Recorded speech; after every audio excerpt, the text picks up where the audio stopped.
Ito yung mga stock bird ni Lolo. Yan o. Mga stock bird ni Lolo. Nandito sa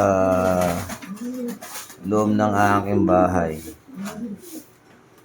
6 lang muna yung sinalang ko kasi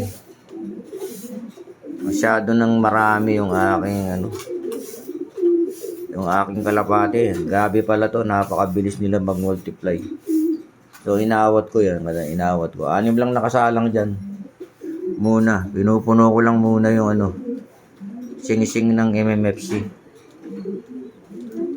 O tapos pag-isipan natin kung ano yung mga isasalang natin. So pinipili na lang natin yung magaganda katawan na ready to breed. So nandun pa sa ilalim ayun, marami ako ng stock bird. Diyan. May mga stock bird ako diyan.